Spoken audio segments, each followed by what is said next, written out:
Ils sont 80. 80 graphistes talentueux qui se battent pour décrocher leur place dans la Youn Academy, ma formation de graphiste. Mais aujourd'hui, je descends dans l'arène. J'ai glissé anonymement ma création parmi toutes les participations. L'objectif, voir si après 3 ans de graphisme, j'ai encore le niveau pour vous battre à la loyale. Bon, pour cette nouvelle édition du concours de brief fictif, le sujet nous vient de Anne-Sophie du studio Yume. C'est la gagnante de la dernière édition du concours pour Mademoiselle Sardi. Anne-Sophie nous a demandé de créer l'identité visuelle de Florae, une ferme florale locale et éco-responsable qui fait pousser et récolte les fleurs au rythme des saisons. Mais attention, la contrainte que nous a donnée Anne-Sophie, c'est qu'on ne doit pas utiliser de fleurs dans le logo. Je sais pas ce que vous en pensez, mais moi je pense que ça va être galère de pas utiliser de fleurs dans le logo d'une ferme florale. Pour ce projet, je suis partie sur une recherche de typographie. Je voulais quelque chose d'artisanal avec un vrai côté fait main. L'idée, c'est de partir d'une police signature un peu irrégulière, comme si elle avait été écrite au pinceau. Je suis tombée sur une typographie que j'aimais bien. Elle avait justement ce côté naturel, pas trop parfait. Par contre, j'avais un gros point à améliorer. C'était vraiment la lisibilité du mot Florae. Donc, il va vraiment falloir que je fasse quelques ajustements. Déjà, j'ai ajouté un petit espace vide dans la lettre E pour qu'elle se lise mieux. J'ai aussi raccourci le L parce qu'il était un peu trop long et ça déséquilibrait le mot. Et ensuite, avec un pinceau personnalisé pour garder ce côté authentique, je me suis dit pourquoi pas ne pas retravailler la rondeur du F, et j'ai imaginé un effet L un peu comme des ailes de papillon ou même d'abeille. En ce moment, surtout quand je fais des briefs fictifs, ce que j'aime bien faire, c'est dans mes inspirations, dans mon moodboard, etc., ne pas mettre d'inspiration de logo existant et de mettre vraiment que des images. Ça me permet, voilà, justement sur des briefs fictifs, de venir m'amuser et de créer des choses beaucoup plus uniques. Et justement, je suis tombée sur une photo donc de femme, un peu comme une paysanne dans un champ de fleurs. Et là, je me suis dit, ok, c'est exactement l'ambiance que je veux pour humaniser encore plus la marque et renforcer le côté ferme, humain. Donc j'ai choisi de créer une illustration, une femme avec les cheveux au vent, un chapeau de paille. En testant plusieurs pistes, j'ai eu une idée qui m'a trop plu, ajouter une petite abeille posée sur le bout du nez. Un petit détail simple, mais je trouve qu'il raconte tout de suite une histoire. Et comme pour la typographie, je n'ai pas fait des traits pleins, j'ai aussi utilisé un pinceau pour que l'illustration elle garde le même rendu naturel, vivant, un peu texturé et surtout cohérent avec l'univers artisanal fait main. Pour la palette de couleurs, je t'avoue que j'ai vraiment galéré. Je pense que j'ai testé au moins plus d'une dizaine de combinaisons et je tournais en rond. Et en fait, je me suis posée et je me suis rendu compte que le problème venait du fait que j'avais pas encore ancré la marque dans un vrai univers. Du coup, j'ai reposé mes idées et à force de réflexion, j'ai décidé, je veux un univers cocooning, style cottage, maison de campagne, une ferme qui fait pousser ses fleurs en respectant la nature, les saisons. Et à partir du moment où j'ai fixé cette idée-là, cet univers de marque, tout est devenu beaucoup plus évident, les couleurs, les textures, les images, les motifs, toutes les idées se sont affirmées avec cohérence dans ma tête. Avant de récolter tous les résultats, je vais aller un peu regarder ce que vous avez fait, puisque comme vous le savez, j'attribue des bonus et des malus aux participants, puisque il y a beaucoup de personnes qui vont voter et c'est pas forcément des personnes qui s'y connaissent dans le graphisme, donc moi j'aime bien quand même mettre en avant certaines participations et apporter des malus quand certaines personnes n'ont pas respecté la consigne. Alors, déjà, je vois comme ça de loin, alors déjà ça a été par rapport à cette contrainte qu'il fallait pas mettre de fleurs, je vois que pour certains, ça a été un peu compliqué. Donc pour beaucoup, je vois que, il y en a que vous avez pas mis forcément des fleurs, mais vous avez mis des plantes, vous avez mis des pétales, vous avez mis en tout cas beaucoup d'éléments végétaux.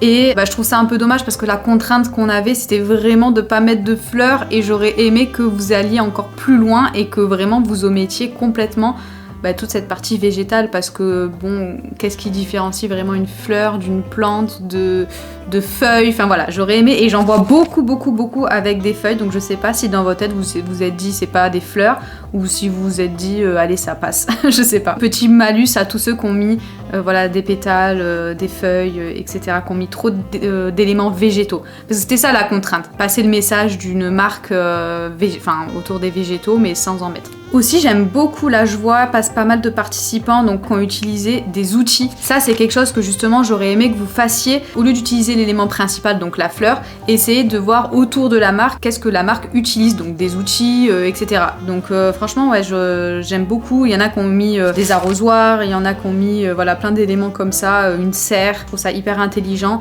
de faire comprendre l'univers de la marque mais sans mettre l'élément principal. J'aime beaucoup aussi le 64, t'as mis un panier à la place du haut et ça aussi c'est super intelligent d'avoir fait ça. Il y a quelques participations, je trouve que attention, ça fait peut-être un peu trop fleuriste et moi aussi en faisant le brief, je me suis rendu compte que la limite entre la fleuriste et la ferme florale, elle était assez fine. Donc c'était quelque chose voilà, auquel il fallait faire pas mal attention. Donc c'était très beau projet, mais attention, je trouve que l'univers fait un peu trop fleuriste. La 53 aussi, pareil, très belle proposition, un univers qui est très complet, mais là ça fait peut-être un petit peu trop cosmétique au niveau des codes que tu as choisis, même si voilà, l'univers est top aussi, ça fait pas vraiment ferme florale. En ferme, on a vraiment le côté terre, on a vraiment le côté voilà, fait main, voilà, récolté à la main. C'est un peu sali entre guillemets, vous voyez, c'est pas trop parfait hein, puisque là on parle vraiment en plus au rythme des saisons, des fleurs qui sont pas forcément parfaites parce que elles sont éco-responsables, locales, etc. Donc voilà, il fallait pas forcément faire quelque chose de trop lisse, trop parfait. Ensuite, je vous donne mes petits coups de cœur, hein, j'en profite maintenant puisque je donne des bonus du coup à mes coups de cœur. Donc pour moi, c'est ces projets-là. Qu'est-ce qui fait que je mets un projet dans mes coups de cœur? C'est en fait, moi j'aime bien enlever le logo et regarder la planche de présentation. Parce que voilà, un logo c'est important, mais l'univers de marque il est encore plus important. Et en fait, quand j'enlève le logo, j'aime bien voir est-ce que le participant a ancré la marque dans un univers, est-ce que j'ai une direction artistique qui est bien marquée, est-ce que je peux reconnaître la marque si j'enlève le logo. Et si j'enlève le logo et que je reconnais pas de style particulier, d'univers ou de marque particulière, en général, ça va pas être dans mes coups de cœur. Donc voilà, je félicite ceux-là, je trouve que l'univers est super bien présent, super bien marqué, et super cohérent avec le brief. Attention aussi, je vois qu'il y en a certains, là je vois des fichiers PDF, je vois des fichiers aussi qui sont pas dans les bonnes dimensions. Donc toutes les personnes qui m'envoient des fichiers PDF, ou qui sont pas dans le format que je demande, puisque je demande du PNG ou du JPEG, et les personnes qui m'envoient pas dans les formats 1080, 1080, etc., les résolutions que je demande, vous avez des petits malus. Pourquoi? Parce qu'en soi, c'est pas grave d'avoir fait ça, mais si un client vous demande un format de fichier particulier, une dimension particulière et que vous respectez pas le brief, ça sera une erreur. Et surtout, par exemple, admettons que vous donnez le fichier à un client qui doit faire 10 000 exemplaires d'un projet et que vous lui donnez le mauvais format, ça va poser problème. Donc c'est à vous aussi en tant que graphiste de donner les bons formats à vos clients. Donc je compte un petit malus pour les personnes qui ont pas respecté ça. Bon, il y a vraiment de très très beaux projets encore, franchement merci à tous d'avoir participé. Bravo pour vos créations, vous avez été encore au top. Mais je croise quand même encore les doigts, j'ai encore un espoir d'être peut-être dans le top 3 cette fois-ci. Bref, je vais montrer tout ça à ma communauté. Ils ont 24 heures pour élire le meilleur logo. Les votes sont clos, ça y est, vous avez été encore plein à voter, merci beaucoup. Je te propose qu'on rentre tout de suite dans le vif du sujet. Qui se hisse à la 3e place? Et oui, on commence tout de suite par le podium aujourd'hui. Mais avant de te faire le grand reveal, n'hésite pas à t'abonner à la chaîne parce que entre mes clients, la Youn Academy, ma formation de graphisme et YouTube, je t'avoue que ça commence à faire un petit peu beaucoup. Donc n'hésite pas à t'abonner pour me soutenir et à commenter la vidéo en me disant par exemple quel a été ton favori. Mais sur ces belles paroles, on enchaîne tout de suite avec la 3e place et c'est Loeva de Mini Pépin Studio qui remporte cette 3e place. Alors comme vous le savez, j'aime bien à chaque fois dire ce que j'ai aimé sur le projet et donner peut-être, s'il y en a en tout cas, des axes d'amélioration. Ce que j'ai aimé avec le projet de Loeva, j'aime bien la symbolique puisque Loeva en fait elle a créé ce symbole un petit peu de papillon qui représente un petit peu les 4 saisons avec les flocons de neige, le vent de l'automne, voilà, il y a plein de petites symboliques comme ça sur le logo symbole que je trouve très fort. Bonus aussi pour Loeva parce qu'elle a bien respecté le brief en ne mettant pas de fleurs, donc ça c'est vraiment chouette, ni fleurs ni éléments floral, donc ça c'est cool. Ensuite elle m'a expliqué dans son brief qu'elle avait créé une ferme qui était à la fois pour les enfants et pour les adultes et je trouve que c'est très bien respecté avec la direction artistique, les couleurs qu'elle a choisies, on ressent vraiment que limite ça peut aussi faire une ferme un peu pédagogique où les visiteurs sont invités à venir découvrir la ferme. Donc ça, il y a beaucoup de cohérence à ce niveau-là, donc ça c'est très bien. J'aime aussi tous les motifs, les illustrations qu'elle a choisies. Ce que j'ai aussi énormément apprécié, c'est que les cadres qu'elle a mis dans sa présentation, les contours, elle les a légèrement texturés. Et ça renforce ce que je disais l'autre jour sur le brief de Florae, que voilà, fallait pas, par rapport aux personnes qui avaient fait un peu trop le côté fleuriste, ça renforce ce côté qui est pas forcément parfait, le côté ferme, le côté terre, voilà, donc je trouve ça hyper intéressant d'avoir fait ça. Au niveau des les axes d'amélioration, je t'avoue que par rapport en tout cas à l'univers que tu as voulu créer, je trouve que tout est cohérent. J'ai eu du mal un petit peu à te donner des axes d'amélioration. Le seul truc que je pourrais éventuellement, en essayant de zoomer, en essayant de trouver la petite bête, peut-être que le ferme floral que tu as mis sous ton logo principal, sous ton logotype, peut-être qu'il aurait fallu qu'il soit un peu plus petit. Là, tu as voulu qu'il prenne vraiment toute la place et je trouve que visuellement, il prend justement trop de place. Tu as trop espacé les lettres. Je l'aurais mis peut-être un tout petit peu plus petit, soit centré sur la gauche. Voilà. J'aurais essayé de trouver peut-être une autre association. En tout cas, félicitations Loeva, j'espère que tu es contente d'avoir remporté cette 3e place. Et on enchaîne tout de suite avec la 2e place et c'est Pauline qui remporte la médaille d'argent. Félicitations Pauline. D'ailleurs, je sais pas si je dis des bêtises, mais je crois qu'elle a aussi remporté la 2e place la dernière fois, ou la 3e, je sais plus, mais en tout cas elle était dans le podium. Donc bravo encore une fois Pauline. Pareil, ce que j'ai beaucoup aimé avec ton projet Pauline, c'est que voilà, la police était très claire, très lisible. La palette que tu as choisie, elle fonctionne très bien. J'ai beaucoup aimé aussi le logo secondaire. En fait, dans ton logo secondaire, tu as choisi de garder le FL et je trouve ça hyper intelligent parce que entre le mot florae et le mot fleur, ce qu'on a en commun c'est le FL et tu l'as gardé dans ton logo secondaire, donc ça j'ai trouvé ça très fort. J'aime aussi beaucoup la phrase que tu as choisie, la fleur au rythme des saisons. Au niveau des axes d'amélioration, j'ai trouvé dans ton projet, il y avait pas mal d'autres projets qui ressemblaient à ton projet. Je les ai beaucoup confondus. Peut-être que vous êtes trop inspirés des mêmes choses, donc peut-être sur Pinterest, peut-être que ce qu'on voit, ce qui est tendance en ce moment. En tout cas, j'aurais aimé peut-être un petit peu plus de différenciation. Plus de différenciation ne veut pas dire plus de modifications, hein, bien entendu, c'est peut-être essayer de trouver des idées qui sortent un peu plus de l'ordinaire. En tout cas, ce que j'ai beaucoup apprécié sur ton projet par rapport justement à ceux qui ressemblaient au tien, c'est que tu as opté pour cette racine sur le R et donc ça j'ai beaucoup aimé. Cependant, je t'ai apporté un petit malus. Comme je l'ai expliqué la dernière fois, j'ai apporté un malus à toutes les personnes qui avaient dans le logo connoté trop floral, plantes, végétaux, etc. Et là, carrément, le R, tu l'as transformé en plante, en fleur. Donc voilà, j'ai apporté un petit malus parce que j'aurais aimé vraiment que vous vous cassiez plus la tête pour essayer de sortir complètement de cet univers floral là. Comme je disais aussi l'autre jour, c'était vraiment un trop bon exercice et ça je vous invite à le faire même quand vous créez des logos pour des clients, d'essayer de pas prendre, même par exemple la dernière fois on avait fait pour Pizzolino, je sais pas si tu te rappelles, on avait fait un brief fictif sur une pizzeria et il y avait beaucoup de projets qui n'avaient pas utilisé de pizza en logo mais qui avaient par exemple utilisé les mains du pizzaiolo, qui avaient utilisé des tomates, qui avaient utilisé les moustaches du pizzaiolo, enfin voilà, je trouve ça hyper intéressant de venir chercher des éléments qu'il y a autour de la marque, que ce soit des outils, que ce soit des clichés, etc. pour représenter la marque plutôt que d'utiliser l'élément principal. Je trouve qu'en faisant ça, vous obtenez des logos qui sont beaucoup plus percutants, beaucoup plus mémorables, beaucoup plus uniques. Voilà Pauline, j'espère que tu es contente quand même d'avoir remporté cette 2e place. Félicitations à toi et merci d'avoir participé. Bon, je crois que c'est l'heure